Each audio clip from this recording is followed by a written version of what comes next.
আর আকাশ নিবিড়কে বলবো, আমি তোর বউ, আমি স্বীকার করছি 100% যে আকাশ নিবিড় আসলে আমাকে বউ হিসেবে দাবি করছে। এটা একদমই সত্য, একদমই সত্য। এবং তারই সাথে আকাশ নিবিড় ক্ষেপে গিয়ে হিংস্র হয়ে যা যা করেছে, সেটা আমার ক্ষতি করার জন্য হোক বা যাই হোক, এন্ড অফ দ্য ডে আমি আসলে আকাশ নিবিড়ের ওয়াইফ। এটা অনেক বেশি বাস্তব অ্যান্ড সত্য কথা।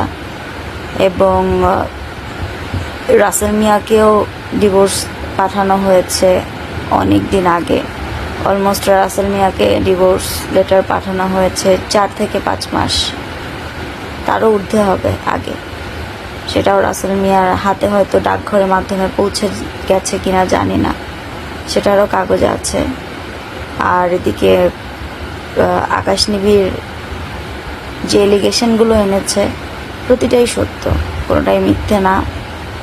আমি আসলে চাচ্ছি না এভাবে করে আর জিনিসটা বাড়ুক বা বাড়াই। সবাই ভালো থাকবেন। আসেন, তারই সাথে তুই প্লিজ আর কোনো ধরনের